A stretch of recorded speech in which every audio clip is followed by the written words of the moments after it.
ఇలాంటి అపవిత్రం ఒక చర్చి మీద జరిగిన, ఒక మస్జిద్ మీద జరిగిన దేశం అల్లకల్లోలం చేసేస్తారు, ప్రపంచం అంతా మాట్లాడతారు, గ్లోబల్ న్యూస్ అయిపోద్ది.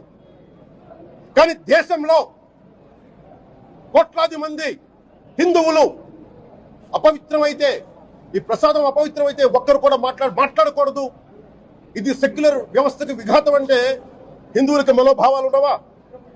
ఇది ఒక్కరు నిందించట్లా, అసలు మీరు ప్రస్తావన చేయకూడదు, ఇది తప్పు, ఇది మాట్లాడకూడదని ఎట్లా? ఇదే వేరే మతానికి మీరు అన్వయిస్తారా? సనాతన ధర్మం అని మొత్తుకుంటున్నాం. దేనికి సనాతన ధర్మం అంటే? సనాతన ధర్మానికి ఒకరు ప్రారంభించింది కాదు, ఇది ఒక వ్యక్తి ఒక కూర్చోబెట్టి ఒకరు స్టార్ట్ చేసింది కాదు. ఇది కొన్ని వేలాది సంవత్సరాలుగా అన్ని మతాలని, అన్ని విశ్వాసాలని అలింగనం చేసుకున్న నేల ఇది. అలాంటి విశ్వాసాలకి దగ్గర తీసుకున్న ఈ నేల మీద ఇలాంటి